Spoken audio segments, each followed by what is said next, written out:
안녕하세요. 언제나 열정적인 하피수학입니다. 이번엔 24년 소아고등학교 1학년 2학기 기말고사 문제를 분석해 보도록 하겠습니다. 이번 소아고등학교 문제는 객관식과 서술형으로 출제가 되었고요. 서술형 두 문제가 12점 배점을 받았죠. 난이도를 보시게 되면 상레벨은 2문제, 중레벨은 10문제가 출제가 되어서 중상 레벨이 12문제가 출제가 되었죠. 절반보다 많은 한 60% 정도의 문제가 중상 레벨로 출제가 된 것으로 보아 소아고등학교의 난이도는 예전과 별반 달라지지 않았던 걸로 보입니다. 단원별로 보시게 되면 도형의 이동에서 총 6문제, 집합과 명제, 부등식에서 총 11문제가 출제가 되었고요. 상레벨은 집합과 명제에서 출제가 되었습니다. 이는 어느 정도 예견이 된 부분이기도 했죠. 제가 개인적으로 아이들한테 수업을 할 때마다 가장 많이 물어보는 게 수학하에서 가장 어려운 부분이 어디니? 라고 물어봤을 때 집합과 명제가 어렵습니다 라고 대답하는 친구들은 공부를 잘하는 친구들이고요. 함수가 어렵습니다 라고 말하는 친구들은 공부가 아직 부족한 친구들입니다. 집합과 명제는 깊게 들어가면 들어갈수록 문제가 상당히 어려워지기 시작을 하죠. 그런데 그 어려워지는 문제 유형은 사실상 좀 정해져 있습니다. 집합 문제에서 상레벨 문제와 명제 문제에서 상레벨은 크게 두 가지 유형이 있죠. 함수 문제를 가장한 방정식과 부등식 문제, 그리고 수체계의 기본적인 원론적인 것들을 물어보는 그런 논리 문제로 나눌 수 있는데 이번 문제에서도 마찬가지로 그렇게 출제가 된 것으로 보입니다. 문항별로 어떤 문제가 어려운지를 한번 살펴보도록 하겠습니다. 객관식 10번 문제가 개인적으로는 제일 어려웠다라는 표현보다는 쉽게 접근하기가 쉽지 않았던 문제로 보이는데 이 문제는 명제 문제처럼 보이지만 방금 얘기했던 것처럼 수학 3에서 공부했던 2차 부등식 문제를 확장해서 경우의 수로 접근을 해야지만 문제가 풀려지는 문제였던 거죠. 거의 3개의 단원이, 3개의 개념이 섞어져서 문제가 나온 부분이기 때문에 아이들이 느끼는 체감적인 난이도는 높았을 걸로 보이는 10번이 제가 볼 때는 가장 어려운 문제였던 걸로 보이고요.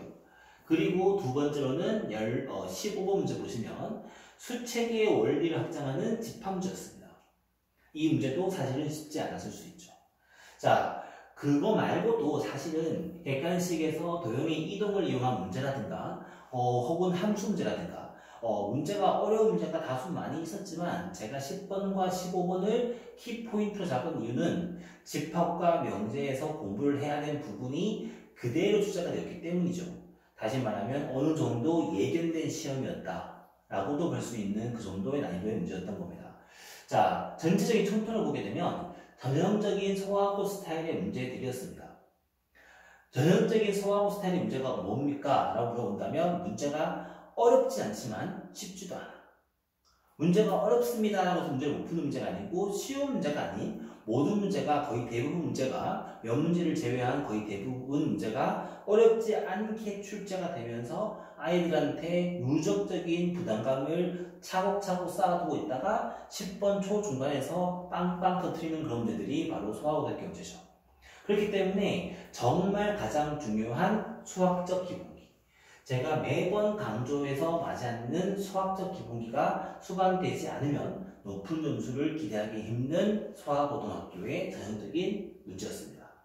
자, 심화 과정, 모의고사 과정, 그런 킬러 과정, 모의고사에서 준 킬러급의 문제까지 능숙하게 공부가 된다면 소아고등학교에서는 어렵게 접근할 수 있는 문제가 사실 없기 때문에 아이들을 하게끔 모의고사의 준 킬러 문제까지는 충분히 연습하고 반복할 수 있게끔 공부를 시키는 게 무엇보다 중요하죠.